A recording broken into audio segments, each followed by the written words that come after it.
going on, guys? Snake Eyes here playing some more Dark Souls 2, and in this video we're going to be doing a weapon showcase, and the weapon we're going to be showcasing today is the Sun Sword. Now if you don't know how to get the Sun Sword, all you have to do is reach rank 2 in the Heirs of the Sun Covenant. I believe that's around 20 times of helping somebody out, and as soon as you offer up all the Sun medals that you need, you'll go ahead and get this weapon, and that's how you get the Sun Sword. If you're having trouble finding ways to, I guess, help people out, the best way that I did it was I ended up helping out a lot of people in Drang Lake Castle with the Looking Glass boss fight. I pretty much did almost all 30 of the helps that I needed to max out that covenant, which at the same time it was a little repetitive, but it was the quickest and the easiest way for me to go ahead and get those. So if you're having trouble, you might want to try out there. If not, then try out some of the later end game areas, but that's just if you're having trouble with it. So we're gonna go ahead and get into the details of this weapon. Its base damage is at 87, and since then I've actually upgraded mine to plus 10, so my base damage is at 175. It has a 110 counter strength, and it has 20 poise damage per hit. It weighs 3 pounds, and it has 60 durability. The requirements for this weapon is that you need 15 strength and 13 dexterity, and when you upgrade it to plus 10, you actually get an A in strength and dexterity. This is definitely a weapon for people who are running a quality build with 40 strength and 40 dexterity. Now there are a couple of pros and cons with this weapon. One of the con, and the only con that I really can think of, is the blade is a little too short for me. Now I think when you compare it with all the other swords out there, it's actually one of the shortest ones. And that's something that I can pretty much overlook for the simple fact that the major pro to this weapon is that it has a AA in scaling. That's something that I really did enjoy, and being that I do all these weapon showcases on my main, I actually went above 150. I think I'm around 230.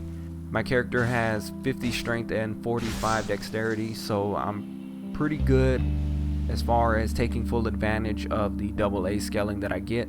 The scaling that I get on this weapon, I think, is more than the base damage that I get with this weapon. I think the base damage that I get is around 170, and the scaling that I get is around 230. And to hit 400 attack rating with just a regular weapon, no infusions at all, is actually pretty cool. And then after the fact, I kind of just go over and maybe do a resin or a spell to buff my weapon, depending if my opponent does it. And all that damage for a weapon that is really fast, doesn't take a whole lot of stamina, and for me personally, I'm really comfortable with the moveset that it has.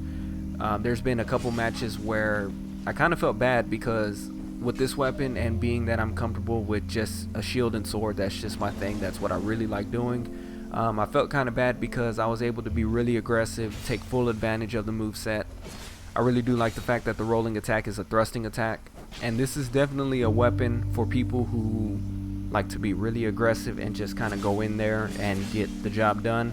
I'm a really aggressive player, and to be able to do that and do some really good damage considering that it is just a one-handed sword was something that I really did enjoy, and that's a huge pro for me. Another pro, and I never normally mention it, but one of the pros that I can think of is that it's really light. So having a weapon this light, I was actually able to fool around with the armor that I was wearing. I normally just go with the same stuff anyways, but to have that room was something that I really did enjoy. What I ended up doing was just wearing the normal medium armor that I usually have, and then being that this weapon is so light, all the leftover weight that I kind of just saved for my weapon, I just left alone, and I was at around 58% of my total equip burden, and I was able to roll in and out of situations really fast. And like I said, I never really mentioned the weight as a pro, but for this weapon I feel like it's kind of significant for the simple fact that the scaling is actually really good. The attack rating is actually pretty satisfying for people who are running a quality build with 40 strength, 40 dexterity. This is something that you do want to pick up. And all in all, I can't say enough good things about it. This is something that I definitely recommend everybody picking up, trying it out. And depending on how your build is going to determine how much fun you have with this weapon. But this is definitely something that I feel like everybody can get just a little bit of fun out of.